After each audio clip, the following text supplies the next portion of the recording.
ब्रह्मर्षि। विश्वामित्र ने कहा, यदि मैं ब्रह्मर्षि हूं तो वेद हमारा वरण करे। वेद विश्वामित्र के हृदय में उतर आया। जो तत्व विदित नहीं था विदित हो गया। यही वेद है, न कि पोथी। जहां विश्वामित्र रहते थे वहां वेद रहता था। यही श्री कृष्ण भी कहते हैं कि संसार अविनाशी पीपल का वृक्ष है। ऊपर परमात्मा जिसका मूल और नीचे प्रकृति पर्यंत शाखाएं हैं। जो इस प्रकृति का अंत करके परमात्मा को विदित कर लेता है वह वेदविद है। अर्जुन, मैं भी वेदविद हूं। अतः प्रकृति के प्रसार और अंत के साथ परमात्मा की अनुभूति का नाम वेद है। यह अनुभूति ईश्वर प्रदत्त है। इसलिए वेद को अपौरुषेय कहा जाता है। महापुरुष अपौरुषेय होते हैं। उनके माध्यम से परमात्मा ही बोलता है। वे परमात्मा के संदेश प्रसारक अर्थात ट्रांसमीटर हो जाते हैं। केवल शब्द ज्ञान के आधार पर उनकी वाणी में निहित यथार्थ को परखा नहीं जा सकता। उन्हें वही जान पाता है जिसने क्रियात्मक पथ से चलकर इस अपौरुषेय स्थिति को पाया, जिसका पुरुष अर्थात अहम परमात्मा में विलीन हो चुका। वस्तुतः वेद अपौरुषेय है, किंतु बोलने वाले 100-150 महापुरुष ही थे। उन्हीं की वाणी का संकलन वेद कहलाता है। किंतु जब शास्त्र लिखने में आ जाता है तो सामाजिक व्यवस्था के नियम भी उसके साथ लिख दिए जाते हैं।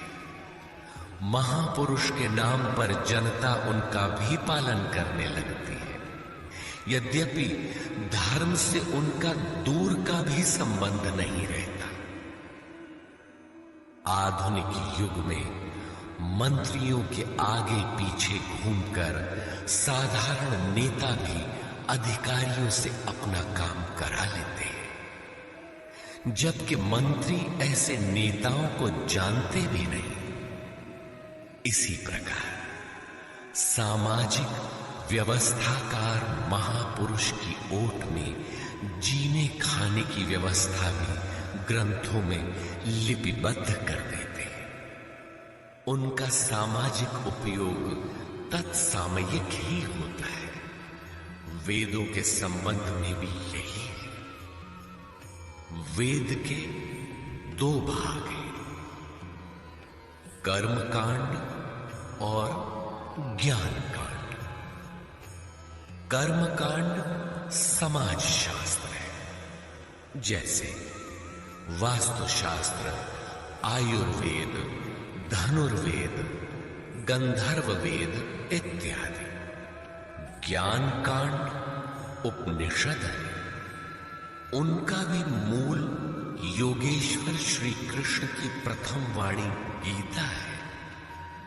सारांश शब्द गीता अपौरुषेय परमात्मा से समुद्भूत उपनिषद सुधा का सार सर्वस्व है।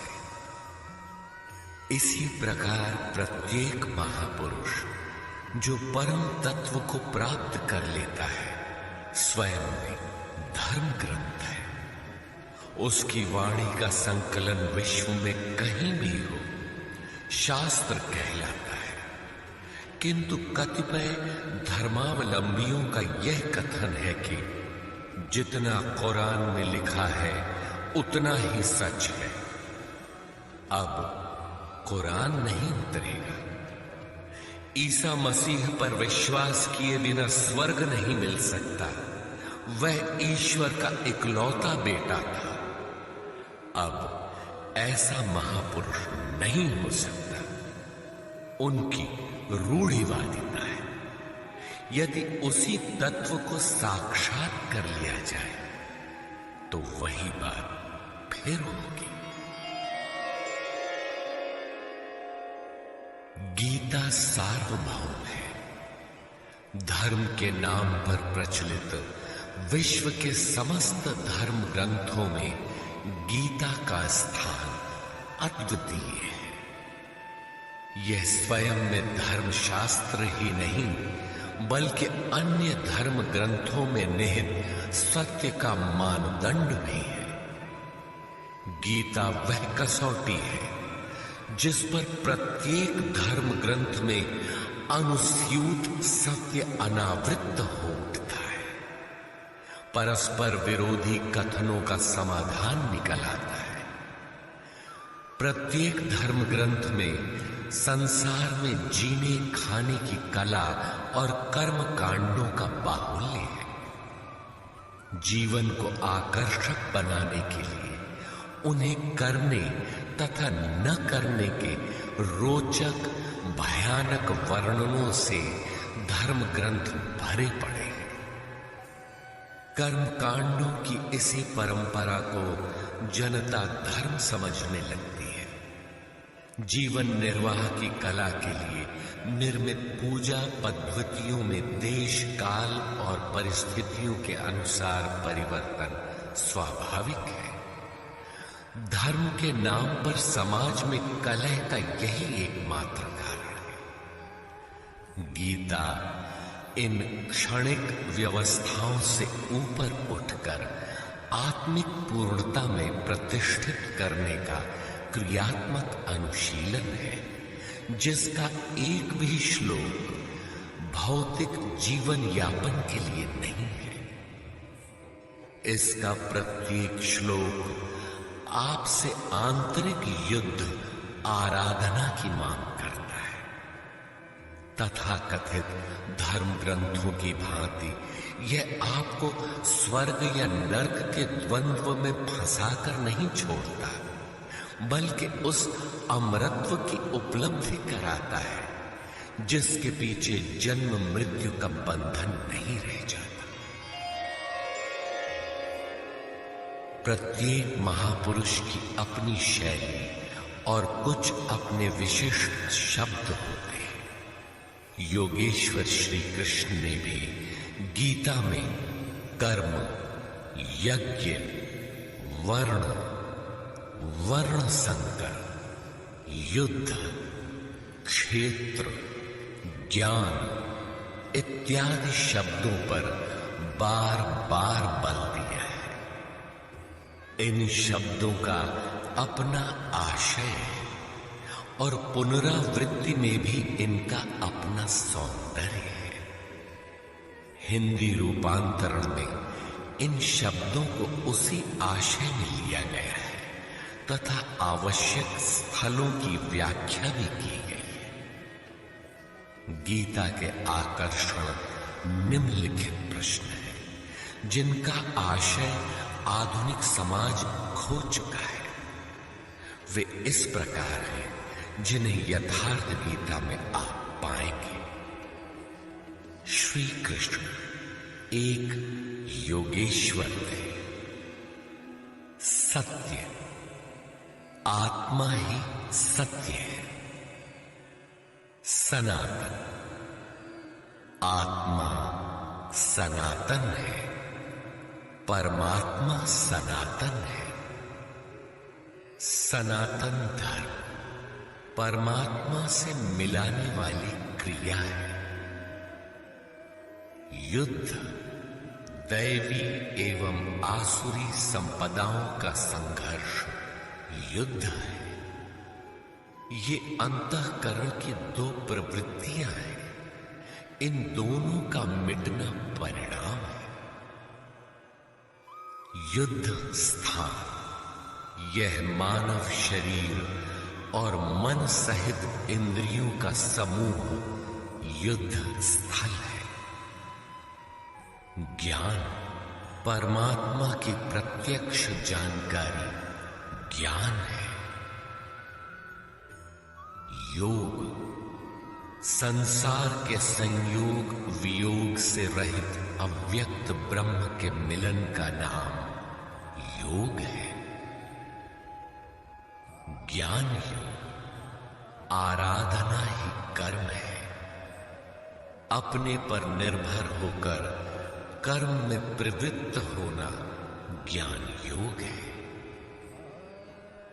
निष्काम कर्म योग इष्ट पर निर्भर होकर समर्पण के साथ कर्म में प्रवृत्त होना निष्काम कर्म योग है। श्री कृष्ण ने किस सत्य को बताया? श्री कृष्ण ने उसी सत्य को बताया जिसको तत्वदर्शियों ने पहले देख लिया था और आगे भी देखेंगे। यज्ञ साधना की विधि विशेष का नाम यज्ञ है।